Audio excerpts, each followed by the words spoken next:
আনন্দ আমরা করতে শুরু করেছিলামও, কিন্তু এই মুহূর্তে দেশে যা ঘটছে সেটা আমাদের আনন্দকে শেষ করে দিচ্ছে। সারা দেশে এক ধরনের নৈরাজ্যকর পরিস্থিতি শুরু হয়ে গেছে। বিভিন্ন জায়গায় আওয়ামী লীগের ব্যক্তির ওপরে, তাদের সম্পদের ওপরে, তাদের প্রতিষ্ঠানের ওপরে মারাত্মক হামলা শুরু হয়েছে। শুধু সেটা না, এই ধরনের অ্যানার্কির অবস্থায় যেটা ঘটে সেটা হচ্ছে আরো বহু জায়গায় হামলা হচ্ছে শুধুমাত্র লুটপাট করার উদ্দেশ্যে। এবং এর মধ্যে আরেকটা জিনিস আমি একটু যোগ করতে চাই, সেটা হচ্ছে হিন্দু সম্প্রদায়ের উপরে হামলা হচ্ছে, তাদের কারো কারো বাড়িতে, দু একটা মন্দিরেও হামলার চেষ্টা করা হয়েছে। মানে এক বিভৎসতা শুরু করা হয়েছে, বিভৎসতা শুরু হয়েছে। এটা যদি হয়, নিশ্চিতভাবে এই বিজয় বিজয় থাকবে না, এই বিজয় বিজয় থাকবে না, কোনোভাবেই না। এবং আমরা যদি লক্ষ্য করি, পার্শ্ববর্তী দেশে ভারতের রিপাবলিক বাংলা টিভি একটা আছে, তারা যেভাবে বাংলাদেশে এই মুহূর্তে ঘটা ঘটনাকে ন্যারেট করছে যে এটা একেবারেই মৌলবাদী, জঙ্গিবাদী, জামাত, রাজাকারদের হাতে চলে গেছে, সেইভাবেই তারা এটাকে ডিফাইন করতে চাচ্ছে। তারা গণভবনে ছবি দেখিয়ে দেখাচ্ছে, গণভবনে এই করছে, মুজিবের স্থাপনা, মুজিবের যে ভাস্কর্য আছে, স্ট্যাচু আছে, সেটা ভাঙার ছবি দেখিয়ে এটাকে তালেবানদের, বামিয়ানের বৌদ্ধ মূর্তি ভাঙার সাথে তুলনা করছে। এখানে আমি একটা কথা একটু বলে রাখতে চাই, এসব মূর্তি ভাঙার জন্য আমার খুব বেশি আফসোস নাই, কারণ আমরা জানি এই ধরনের একটা বাংলাদেশে একটা বিপ্লব হয়েছে, কিন্তু বিপ্লবের পর যারা এই বিপ্লবের আগের পরিস্থিতিতে ছিল তাদের উপরে এক ধরনের এসব ভাঙচুর হয়। সোভিয়েত ইউনিয়নের পতনের পর লেনিনের মূর্তি ভাঙা হয়েছে, সাদ্দামের পতনের পর সাদ্দামের মূর্তি ভাঙা হয়েছে, এগুলো ঘটে।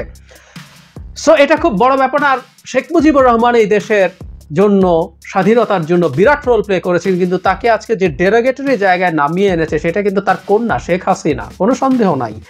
গণভবনে যা হয়েছে সেটাকেও এটা রাষ্ট্রীয় সম্পদের অপচয় হয়েছে, কিন্তু আমরা কিছুদিন আগে শ্রীলঙ্কা এই প্রতীকগুলোর উপরে খুব নেগেটিভ অ্যাটিটিউড দেখায়। আমি এটাকেও এক ধরনের, না হলে সবচেয়ে ভালো হতো, ছাড় দিতে প্রস্তুত আছি, কিন্তু ব্যক্তির ওপরে হামলা, ব্যক্তির প্রতিষ্ঠানের ওপরে হামলা, সেটা যেই হোক না কেন, আওয়ামী লীগ হোক বা অন্য কেউ, কিন্তু যে বললাম রিপাবলিক টিভি এগুলো দেখিয়ে দেখিয়ে বলার চেষ্টা করছে যে জঙ্গিবাদী হামলা শুরু হয়ে গেছে, জঙ্গিরাই বাংলাদেশে জিতে গেছে, এই ন্যারেটিভ তারা তৈরি করছে। এবং এতে নিশ্চিতভাবেই বিরাট ইন্ধন যোগাবে হিন্দু সম্প্রদায়ের ওপরে হামলা। আমরা জানি বাংলাদেশের হিন্দু সম্প্রদায়ের প্রায় সবাই একরকম আওয়ামী লীগকে ব্ল্যাঙ্ক চেক দিয়েছেন, তারা আওয়ামী লীগের পক্ষের মানুষ, অনেকে আওয়ামী লীগ করেন, সো আওয়ামী লীগ হিসাবেও হামলা করার চেষ্টা হতে পারে। আর আমাদের দেশে তো একটা লো হ্যাঙ্গিং ফ্রুট হিন্দু সম্প্রদায়, তারা সংখ্যালঘু, তাদের উপরে যে কোনো কিছু করা যায়, যে কোনো কিছু করা যায়। সো তারা এই চেষ্টাটা এই লুটপাটের উদ্দেশ্যেই অনেকে করবেন এবং এই লুটপাটের সুযোগটা নেয়ার চেষ্টা করছেন।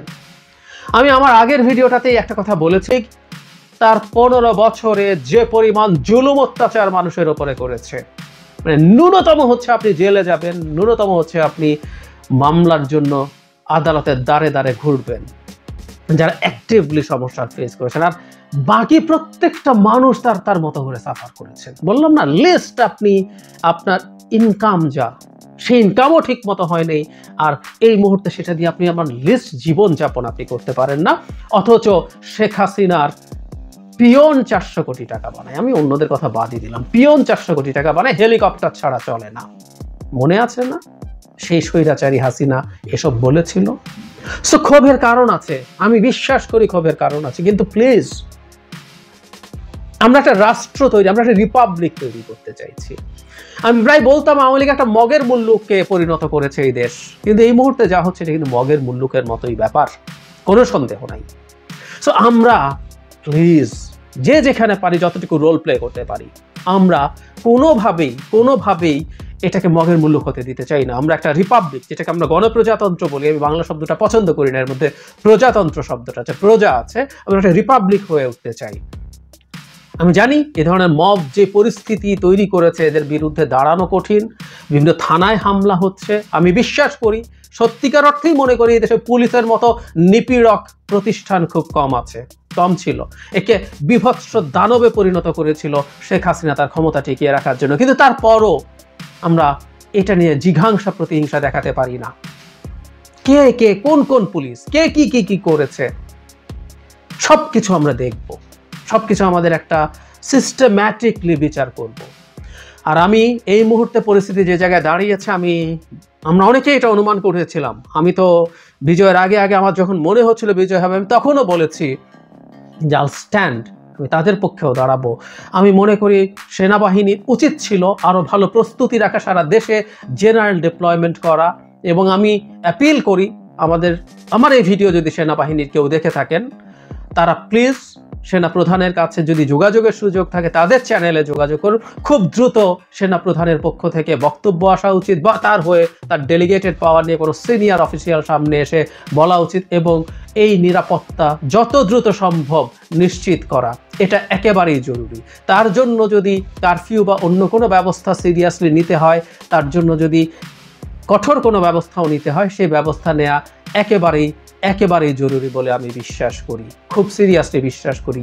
বাংলাদেশ অলরেডি একটা মারাত্মক ম্যাসাকারের মধ্য দিয়ে গেছে।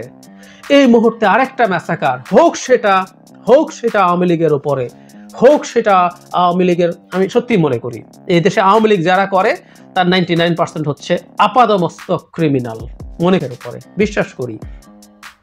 কিন্তু এই ক্রিমিনালদের ওপরে কোনো মানবতা বিরোধী, তাদের অধিকার আছে, তাদের মানবাধিকার আছে, সেটা রেস্টোর্ড রাখা। এটা আমি আজকে বলছি না।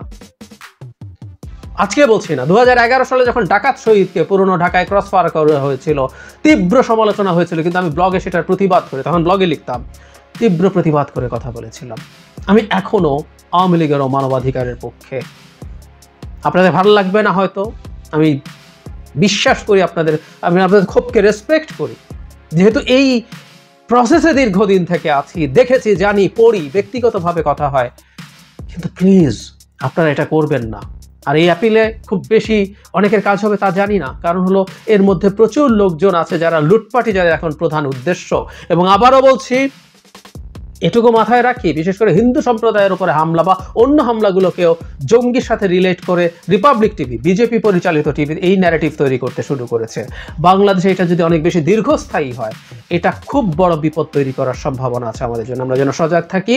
এবং শেষ করছি, আবারও সেনাবাহিনীর খুব সিরিয়াস ইমিডিয়েট পদক্ষেপ নেওয়া এই মুহূর্তে উচিত।